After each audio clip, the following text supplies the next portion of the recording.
This is a movie that could have worked with him too. He's great. Why am I blanking on his name? Jesus. Channing Tatum? Yeah, I could see Channing Tatum in this movie, actually, really. I don't think I would enjoy it nearly as much. I'll be honest. I don't know. It'd still be fun, though.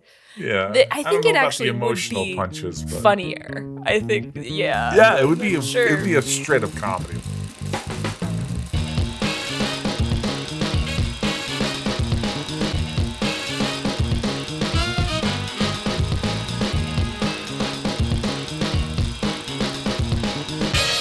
Hello, all you film lovers, casual theater goers, at-home movie watchers, and streaming scrollers out there. You're listening to Film Curious, the podcast that invites you to let your intrigue guide you and explore great films across genres and time. At least that's what I'll be doing. I'm Ashley Bernhardt, and this episode, I'm joined by my good friend Pete Tedone to dive into a fairly new release. You may have heard of it, Project Hail Mary. This heart-pounding and heartwarming film may be Amazon MGM Studios' most ambitious project yet, being its first major blockbuster with a budget of $248 million. Its story is based on another book by the same guy who wrote The Martian, Andy Weir, as well as the same screenwriter, Drew Goddard. It's directed by the duo who brought you the beloved Sony animated Spider-Verse movies, Phil Lord and Chris Miller. The film, starring Ryan Gosling and Sandra Huller, follows a scientist who wakes up alone on a spaceship with no recollection of how he got there. As his memory returns, he uncovers a mission to stop a mysterious substance from killing Earth's sun. And an unexpected friendship may be the key to saving the planet from an eternal ice age. So join us as we explore the film, Project Hail Mary. I'd like to introduce my good friend, cousin through marriage, and one of the most knowledgeable and insightful people I personally know when it comes to film. If he will be so kind to me, he will hopefully be on this show often. You'll see him pop up from time to time. I have Pete Tedone here. Pete will probably not plug himself, so I will, if he'll allow me to compliment him. Pete is an immensely talented photographer. I think he has some of the best eye for composition I've seen, and he claims it's easy, and I have words for you, Pete. No, sir, it is not. It's not easy. You are very good at it. When I see your short films, they are incredible. So when he has the opportunity to be a filmmaker, it's incredible. And podcaster. So he hosts a delightfully entertaining theme park podcast, The Yeti is Still Broken. So go out there. I think if you're not following his work, look him up. It's definitely worth your time. With all that said, you're welcome. With all that said, Pete, hi. How's the morning treating you? It's good. And anything you'd like to say to the folks out there about yourself or correct any inaccuracies that I may have stated? I have nothing to say about myself. No, you were correct on that one. Yeah, no, got nothing to say on that end, but thank you. You're welcome. I'm excited to be here. I'm happy you're finally, that you're doing this and that I'm here to chat with you about a couple of things today. And yeah, let's get into it. Yeah, so we're going to be doing Project Hail Mary, and that will be what we start with. I mean, we'll just be honest. I'll show you behind the scenes sort of thing. We're recording Project Hail Mary and the drama at the same time. So they'll most likely be separated episode-wise, but they might leak into each other if you've noticed that. So just listen to both episodes. Watch both episodes. I feel like we're getting back on track where every year there is a pretty big summer blockbuster movie, and it's feeling more and more common again, which is nice because there was, the everything with COVID and how it affected theater going. We're still feeling it really, and it's now felt, I couldn't tell you what it was last year or the year before, but it feels like once or twice a year, everyone is at the movies, whether it be, when it was Barbie and Oppenheimer or something. And apparently Gosling could be at the center of a lot of this. It's just starting to feel like more common for everyone went to go see this movie again. Not as common as it used to be like in the, the heydays of like summer movies in the 90s and stuff like that. But it feels like it's coming back a little bit. So it's cool. It's good. You need that. I watched it at a full theater. It was So it was did I. packed out, and I think it was a Wednesday night when we ended up actually going to see it, and it was fun. The crowd reactions, and that movie definitely works for crowd reactions, where you're not worried if you're gonna miss something or someone's gonna. And it wasn't like they were distracting reactions. I've noticed that too. Is like coming back to the movies. I mean, we've been going all through until COVID let us. We would be the only people in the theater. Yeah. But now it seems that movie etiquette, I've noticed, is coming back where like there's not like not for you. No, I mean, No, maybe I this mean- was like a special showing of Project Hail Mary that I I caught, usually, I mean, Hail Mary was fine. I also usually go at the most inopportune times for other people to go on purpose. I'll go yeah.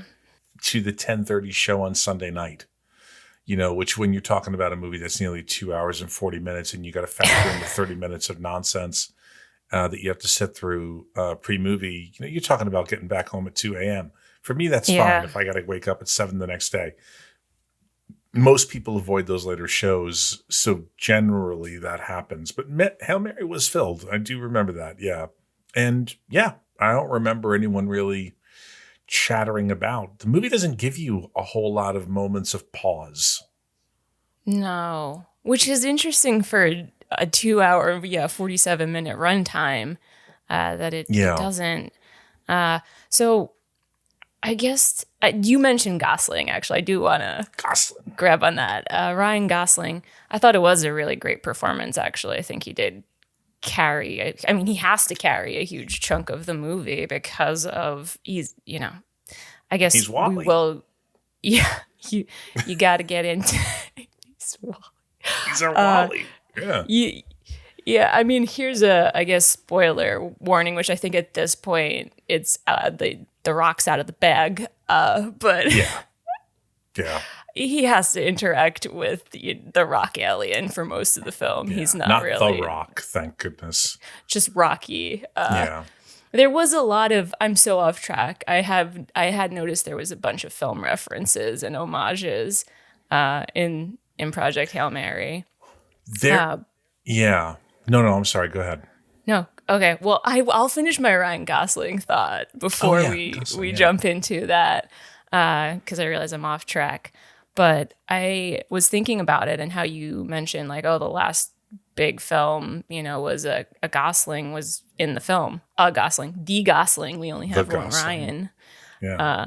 And it kind of made me think that I think Ryan Gosling is proving that he puts butts in seats. Because I think The Fall Guy actually performed pretty well, too, with Emily Blunt, that comedy. I was actually just thinking of that movie, and I could not remember if it made a lot. I'm going to look it up right now because it didn't do... It didn't? It didn't do banger. No, not at all, actually. It only approximated about 181 million against like $140 of a $1 million production. But the thing is, the reason I remember that, the only reason that I remember the box office thing was people use that as like, oh, well, he's not really, a star. And I don't think it really has anything to do with that. It's like the movie was good. People liked it, but it didn't it wasn't overly unique. I guess maybe to like an audience who was wondering, am I going to go spend 3 hours of my day and a lot of money to go to the theater? That it's just a specific type of movie that'll work for that every now and then. And I don't know if this was on purpose, but Jesus, the timing of this movie coming out so close to, a couple weeks later, we're launching out to the moon for the first time in over 30 years. You got to think that might be a marketing thing. I was like, can you time that? Was that because I really didn't know until 2 weeks ago that was happening this past week. And so I was wondering was that on purpose? But yeah, I mean, Guy, it's going to get tested again because in 2 years, he'll be leading Starfighter, the new Star Wars film. And does that matter? Like, does it matter who's in the lead role for that? And a Star Wars film, I don't know though, but yeah, does it have no one? And I don't know if it's no one, or was it just bad receival of Solo? Solo was a tough sell for people because everyone is so stuck in, well, it's got to be Harrison Ford. How come you wouldn't have Harrison Ford? And there was, the mix up, the changing of directors, which ironically was Lord and Miller. Originally were the directors and stuff for Solo. And they were then, Ron Howard came in and did whatever the second half of that or last third of that filming took place. But yeah, now you're going to have Gosling leading one out. But, you're going to be able to say from the director of Deadpool and Wolverine, and stuff like that. But that will help a lot more people be like, I know that person, that director, and I know Ryan Gosling, and I guess a lot of it will also depend upon what people react to with Mando and Grogu. There's so many factors that go into whether or not someone goes to the movies that I don't think that I think it's very hard to say that there's like that Tom Cruise factor of the 80s and 90s when like if the man was in the movie, most of the time people went. It didn't matter. I don't know how many people exist like that anymore. It's not Brad Pitt anymore. I don't think it ever really was. But Gosling, this is a huge, financially, for a poll, this is a huge win. And when you combine it with Barbie, he's sort of got two where he could say, and La La Land. I mean, even in La La Land for its budget, made a shit ton of money. So yeah, there's a lot of different factors into that, but I guess people go that. Yeah. Yeah, I mean, even this isn't. Who knows what the actual? I would have to look it up. How well the Gray Man did, which is was it streaming on Netflix or did everybody? Yeah. I didn't watch it, but to be honest, I think a lot of people did because it's getting a second one. I don't know. I don't know though. Streaming is different than a box Streaming office. Is wild. I mean, this like Jason Momoa. I don't know how they're even calculating. Yeah, Jason Momoa has been in like 100 films, and they're all on streaming. And he's in like 17 different TV shows, Apple TV shows. I don't know any of them. I can't say I have watched them either. But I'm very happy that he's as all over the place as he could possibly be. Yeah, because Gray Man doesn't have numbers. Right. I did not hear great things about it. I don't particularly love the Russos outside of like a couple of Avengers movies. So that just, you mentioned, we can drop it. I'm looking at it. I'm like, man, there's so many people in here. It's like a DreamWorks animated film where they just get everyone possible to voice anything. Yeah, and that's what this feels like. That is sidetrack aside. We could go on and on and on film tangents and So back to Project Hail Mary. Yes, and then. Talking about, box office numbers, production, it was 200 and I wrote this down and I'm going to get the number, 248 million. And so it was Amazon MGM Studios' first major blockbuster that they put money into, like real money. But it also makes me a little curious because I wonder, I looked into the production of it and the set design, and a lot of it is analog. Rocky is half puppetry, I guess not even half. It's like puppetry, an animatronic they used at times, and then they've got the CGI aspect of him too. So he has a huge rig. The puppeteering is the same guy who voices him, who is James Ortiz. Yeah. So, I guess you have that huge, and the set is all like analog. Greg, why am I blanking on here? Greg Fraser, the cinematographer, was very adamant about he needed that cockpit that they made to be easily taken apart so that he could film from every angle and get the shot that he wanted. So that was I'll put that in the show notes. Is a really interesting video that they did with like, is it Adam?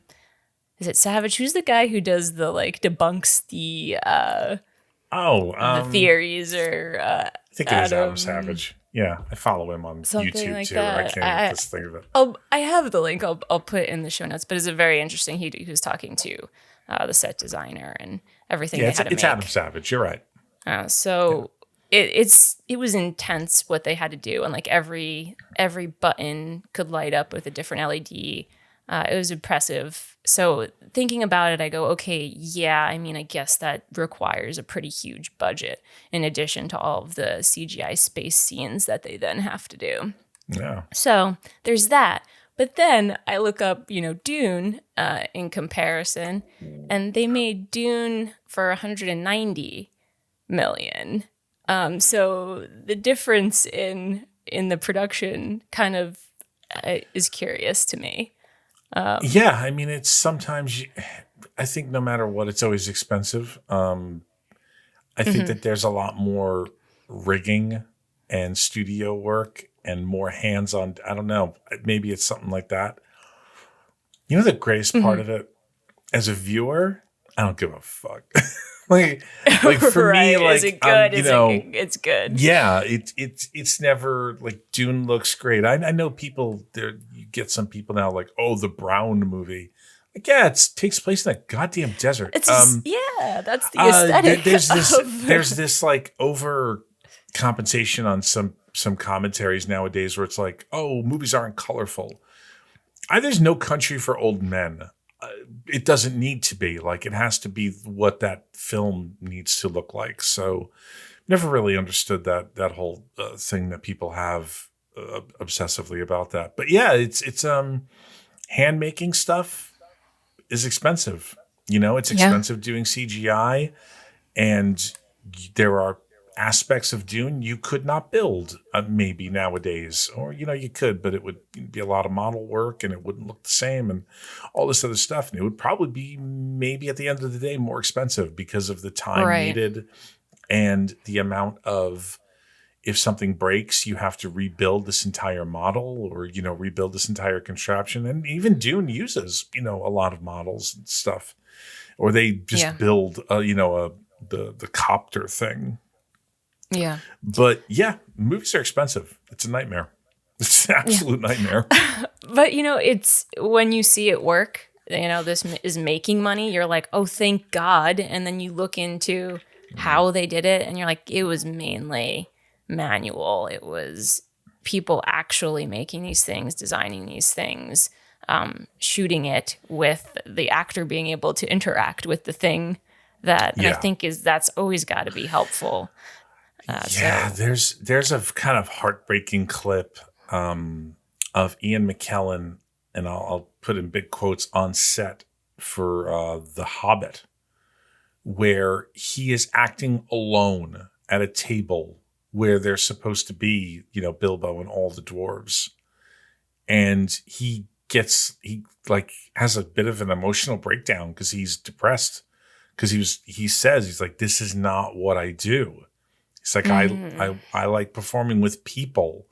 And he's, literally on a green screen table and everything by himself. So, yeah, I mean, it can mean everything for the performer, to actually be able to bounce off of people in live time. And seeing, for Gosling's character Grace, to see Rocky and react to him in real time if, Ortiz decides to do something with the movements of that puppet in the moment, like an actual actor would get to do on the moment in a set. It's gotta be just night and day for dealing with it for some people.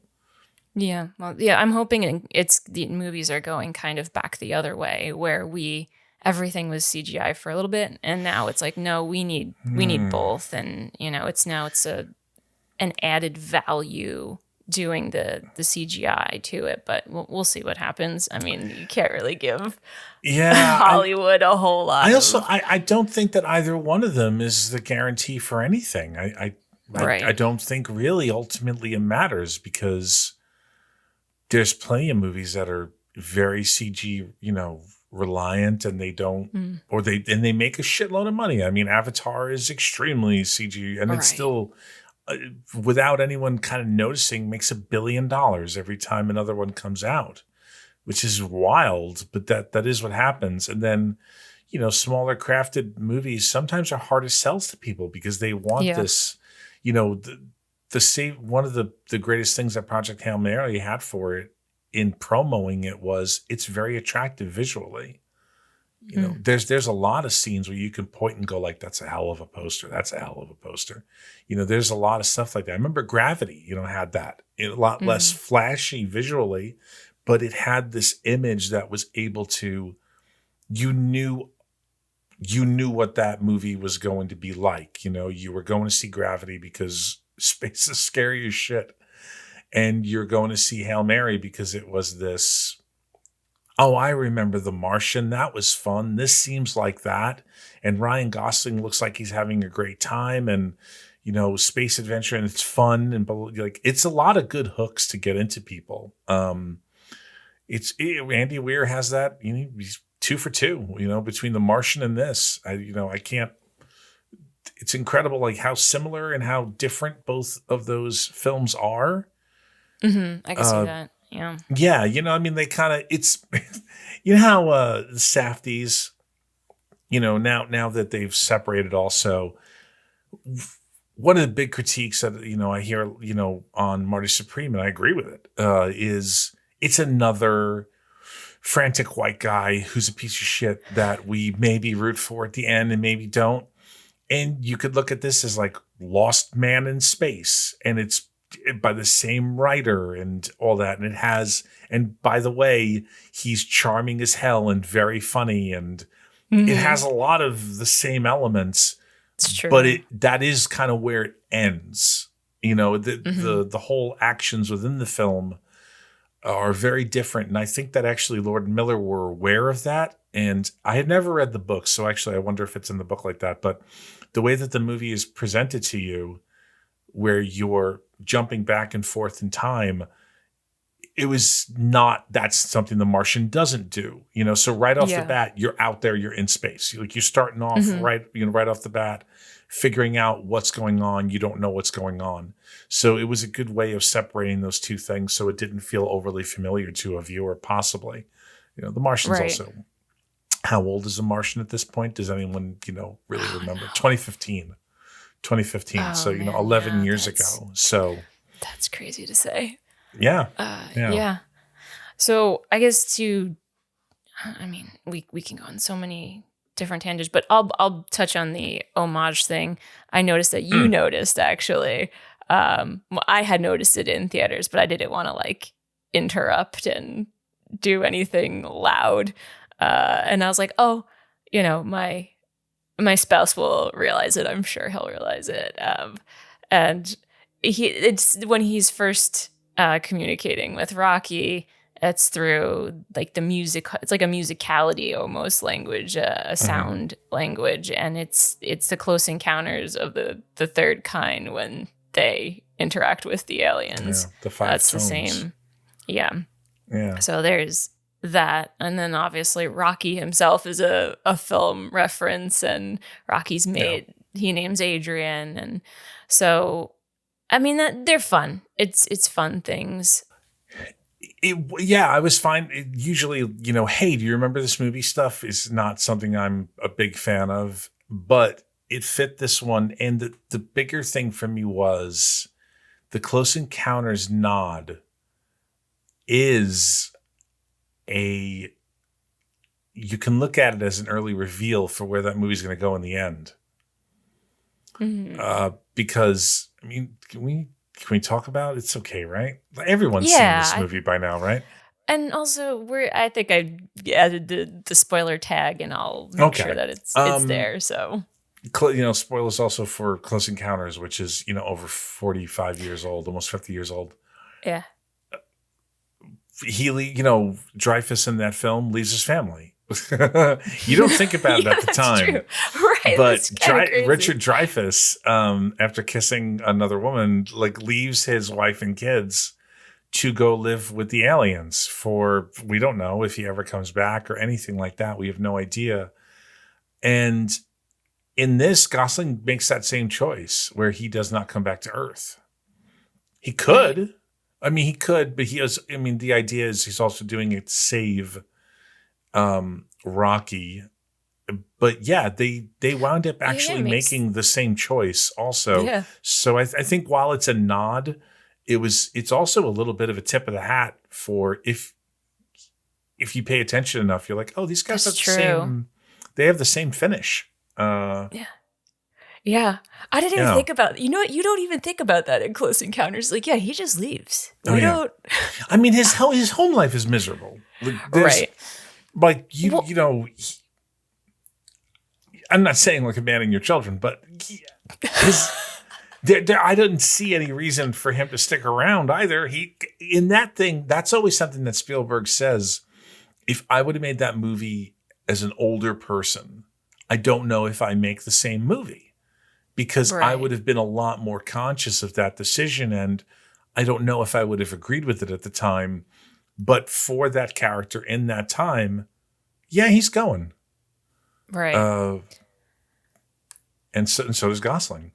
And what's also funny is I remember one of the big things about when they wanted to do, Spielberg wanted to go back and touch up some scenes after the film was a success. They're like, the production company was like, all right, the studio was like, all right, but you guys show us the inside of the ship. And for Spielberg, it was like, that gives the whole goddamn ending out, because instead of wondering and having that mystery about what it is, I'm going to show you. And in Project Hail Mary, you do. Right. Like, you see the planet that Gosling is on, but you don't, because he's living in a simulation of Earth. So it's a real fun way of swerving around that and not getting into that issue of showing too much, Yeah. I think that actually was one of the sticking points for me, that I'm like, maybe it explains it in the novel. Maybe there's deeper character development of Grace. I know that he's, we have an ex-girlfriend that he's not with anymore. He doesn't have friends or family, is like the line. It's kind of almost like a throwaway line of like, you don't mean anything. And then we're supposed to, then make the jump that he wants no human connection ever, and is not going to come back to Earth after you couldn't get him to leave Earth. Not that there's enough storytelling to get us to the point of like, okay, he had to be brave, learn who just to like be Hamlet. brave for. Yeah. Oh God. I went with that way too quickly. I just trusted Pete that he's gonna make some crazy connections. Will you be brave? But oh man, now I'm so off track. No, so you were saying, that you didn't buy that he would leave. Right. Well, we know now that he gets to a certain point where his journey with Rocky kind of gives him connection and gives him a reason to fight for something, to exist, to stay. But I don't know if I believe that, he's never. Yes, I guess at this point he woke up however many years later. He doesn't really know what's happening back on Earth. I guess why would you go back to a planet that might, it looked like at the end with Sandra Huller that she's in an ice cave. Yeah, and I think you're supposed to take it that like she's not trolling around the North Pole. She's off the coast of California in a deep freeze, or something like that. Yeah. Which means a lot of people are dead. But the thing is, though, yes, I agree with you. They don't give me. I didn't feel like this was a guy who, if the opportunity arose, he was like, "Yeah, I'm never going to go back to Earth." But they get around that because he can't really get back, because it was either let Rocky die from essentially like the human equivalent of radiation poisoning and carbon dioxide poisoning. And because of that, it's just the going back and forth. He wouldn't physically make the trip. So while they give him the choice, he makes the choice based out of affection and out of friendship. So I do think they skate around that as well. The movie does a really good job of skating around things. I was gonna say it was kind of the theme a bit of like, yeah, all happy dance, like, but you know. but right now, I think works. I think that's why people reacted to it so much, because Jesus Christ, we kind of needed a fucking W. We needed without an asterisk W right now, because it's just not good. No one's having a good time unless you're an awful person. It's true. So I think that's a big part of it. Like, what I do have a sticking point with the movie, though, actually. So to kind of go on, you had one. So I did have one. There was maybe one too many of, and then this went wrong. Moments where it just was like, okay, all right, can we wrap it up a little bit near the end? And one of them, though, was very odd to me, because I watched this movie starts with an unconscious waking up, Gosling being force-fed food, and this and that, which was very funny. If you remember back in the old days of the internet, the Ryan Gosling won't eat his cereal bit. That do you remember that? I don't. I'm gonna have to look it up, and I'm gonna have to there put in the was show this whole notes for thing. everybody. There was this guy, I forget, because he passed, because he wound up getting cancer or something like that. There was this cat who made a series of videos of him in front of a TV with a Ryan Gosling movie playing, and him trying to feed him cereal. This sounds vaguely familiar now. And in the scene, it would always be Ryan Gosling like moving his head away like quickly or something like that. And it was, Gosling won't eat his cereal. And actually, I remember after the guy passed, Gosling made a video of him eating his cereal, as like a nod to, as a little tribute to him. So anyways, we start off with that, and there's this ship AI sort of, voice that interacts with him. And the minute he sits down in his seat, it's like pilot initiated, all this stuff. But then later in the movie, when the ship is like going to rip itself apart, he has to manually flip a switch to get and it. Since he can't do it, true. Someone else. It's like, why do you have to do this? Like, why isn't the ship just being like initiated and that's it, and not letting itself almost get destroyed? But that's movies, right? You just have to, you have to, those moments happen, and you're like, movies, right? I mean, for whatever reason. Yeah, I just there are moments like that, and I'm like, we are adapting this from a novel, not that that's like a full excuse, but it's like, okay, if you've got certain questions about how he's translating the language, if he's translating it through Rocky's sounds, then why every time isn't Rocky's sounds being produced when he's to translate, and that could drive. I was like, all right, just let it go. Like, don't think about it. They're not going to put in chime sounds like when over dialogue. Like, that's not how film works to make a nice experience for you, right? Yeah. So there's like, turn your brain off. At least for this movie, it was like, don't worry about it, the sci-fi aspect. Yeah, the nitty-gritty of it, and just go with it. Like, enjoy it. They explain it. They explain that he's worked on this now translator, which is essentially we don't need to see the middle ground of that. No, it's funny. This came up yesterday. Hunt for Red October had one of the all-time great, like, don't worry about that, where you're on this Russian submarine and everyone in the first couple of scenes is speaking Russian. But then when you go to Sean Connery's cabin and he's only with one other officer, Connery starts reading a book. I think it was a book of poetry. And the camera goes in real tight, all the way close up, like onto his mouth. And then he starts speaking English. And then the camera backs up, and everyone except for Sam Neill, who actually still speaks in a Russian accent, everyone just speaks in their regular voice. But that they're speaking Russian to each other. Right. It's like it's You giving know? you the tell of like, okay, this Yeah. is, it's for Yeah. your brain to be like, this is what's happening. Now we're gonna make Yeah. it an easier viewing And they experience, had to do for that you. in Martian too, because technically every time he spoke to anyone, there's like a half hour of time in between every sentence. They let you know that, and then the rest of the film is cut as if it's me and you talking right now. Yeah, I mean, it's that sort of thing of like, if I basically said to myself, because I have a nagging brain sometimes when it comes to like it's not that I thought I'm not trying to find loopholes. I'm definitely not that kind of person. I just was like, had all these questions about the alien and I was like, so I guess they have a very similar culture to Earth then, if, we're getting to the point of really talking and understanding each other. And I was like, don't worry about that. Like, if you care about that, maybe read the novel and see if it like gets a little bit more into the detail of it. But yeah, it's like, that's not the purpose of the movie. I'm going to guess and say it does not. You don't think so? I'll tell you. No, I don't think so, because I think Weir writes like a movie.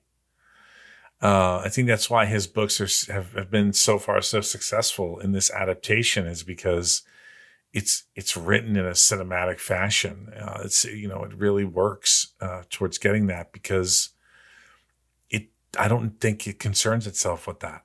It's interesting how Project Hail Mary is simultaneously like hard sci-fi in some of the explanations and how this works and that works, and then in other aspects where it's more fantastical, it gives you just enough that you're like, and then that's it.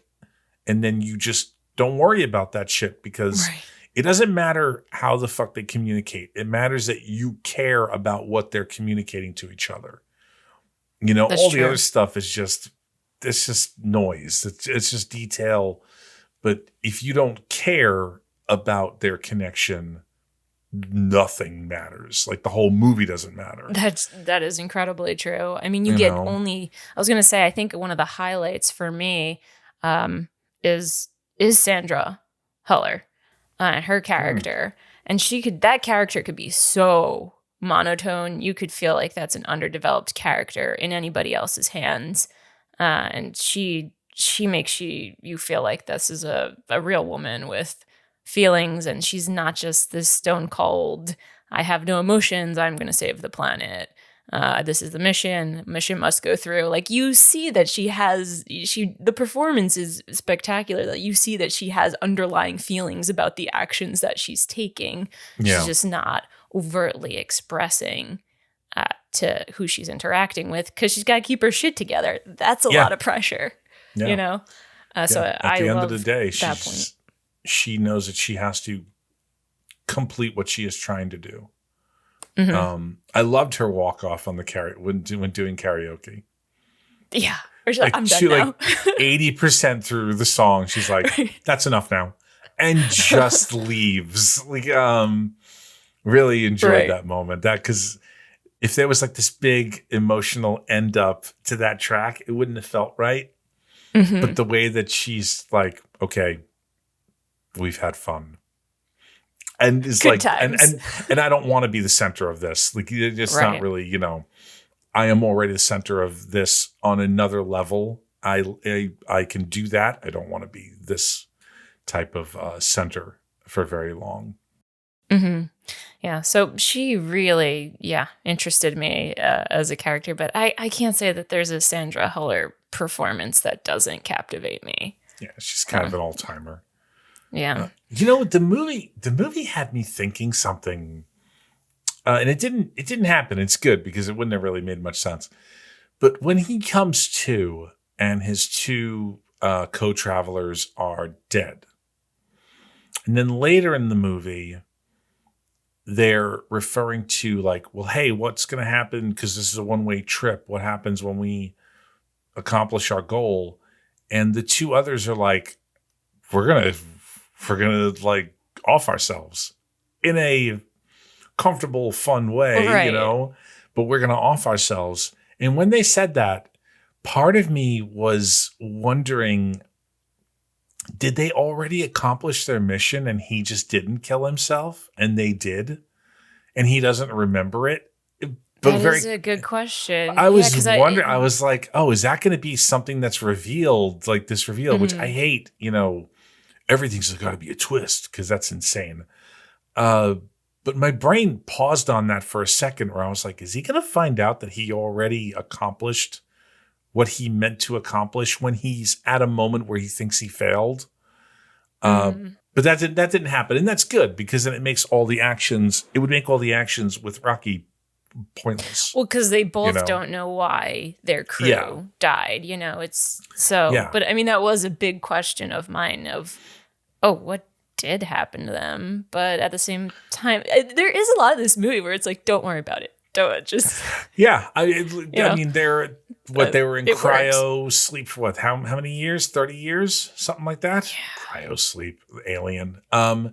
But they're unconscious for like 30 years. Medicated coma, or were they awake during it? Wasn't one of them the pilot of the? No, that's one of them had to get them up there. No, they were all just. No, it's Alien. Like it is Alien, where they go to sleep and the ship controls itself because it's, essentially just going towards a destination. The ship that then couldn't flip a switch so it wouldn't rip itself apart. That is really my biggest fucking thing with this movie. Maybe something happened to the technology and the inventive. It's like maybe it wasn't Planet of the properly, Apes, though. It's Planet of the Apes where he leaves with five or six astronauts, and they go nowhere because they wound up on Earth. Spoilers for a film from 1968. But the other ones, like something happens, the seal on their the little capsules that they're in cracks or something due to the crash, and that introduction of outside elements of non-controlled something, that's what kills the other astronauts in that movie.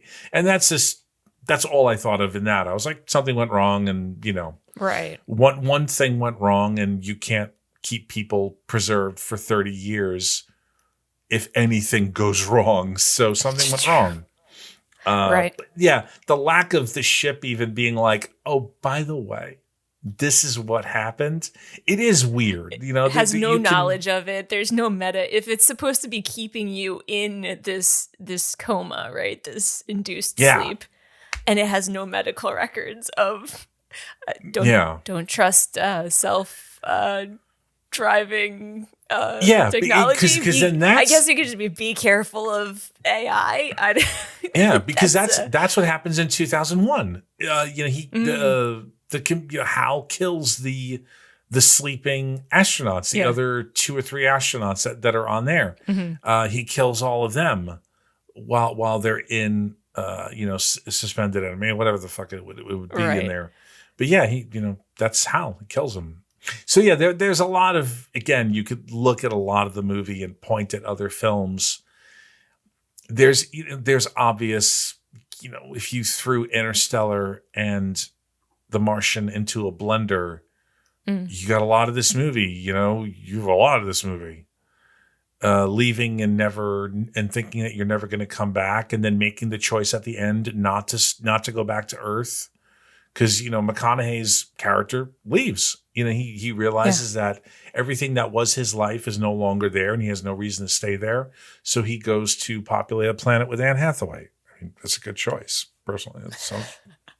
Who wouldn't make that decision? Two highly attractive people that are going to repopulate Earth. Good for them. But there's a lot of that. And there's even the character of Rocky and the relationship between the two of them. I thought of Joe Dante's The Explorers, or Explorers, not The Explorers, which was 84, 85. This is a blind spot for me. I'm going to have to this is write it down. Classic. I mean, it was a bomb. It was everyone, when they were making it, I think the idea was like, we're going to be the next Goonies or something like that. Ethan Hawke is in it, River Phoenix. Oh, okay. And I love it. Like, I watched it a shit ton as a kid. But there's that playfulness with Rocky that kind of reminded me of Explorers a bit, which was a movie I had not thought of in a very long time. I'm gonna write that down. Everyone wants Explorers. Is Explorers? I feel like they actually had a 4K, and this silliness is going to make me get Explorers on 4K, which I'm fine with.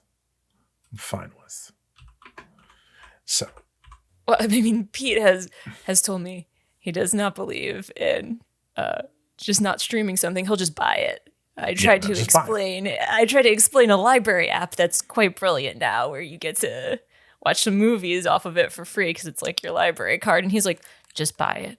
Just buy the movie. What I gotta wait then for some other fucking person to return No, digital. This is the brilliance of this. I'm trying to explain this library app. It's like the brilliance of it is it's a streaming app for the library of the movies, and it's like you have a certain amount of tickets a month, right? And there's no waiting. It's just like being on a stream. What am I watching on service. my phone? No, you cast it to your TV. It's just like to my TV. So I want to compress what I'm compressing. Come on. I do agree with you. Yourself. I do agree with you that any Blu-ray is a million times better than even the 4K streaming. There's the physicals. I will advocate for that. But in the meantime, if you don't want to purchase the film, there's this great library app that you can, and I would encourage library uses. It's a good resource. I think we should support libraries. Yeah, support libraries. but anyway, Pete will not be doing that. Pete will just buy it. Yeah, I will. It's $19 right now. I can own it forever. It's perfect. Or you could stream it right now from the library app for free. You're not paying for the streaming service. It's a public service. Okay. I don't want to do that. That's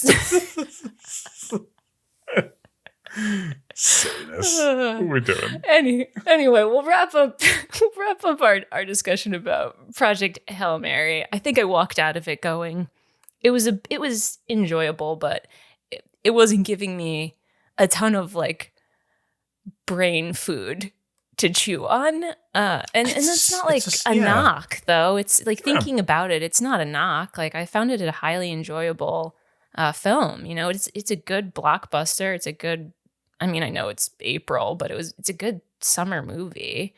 You know, I'll put it in quotes, or spring, you know, heading into the summer. Yeah, spring, great. Right? Spring break is now, yeah. Yeah.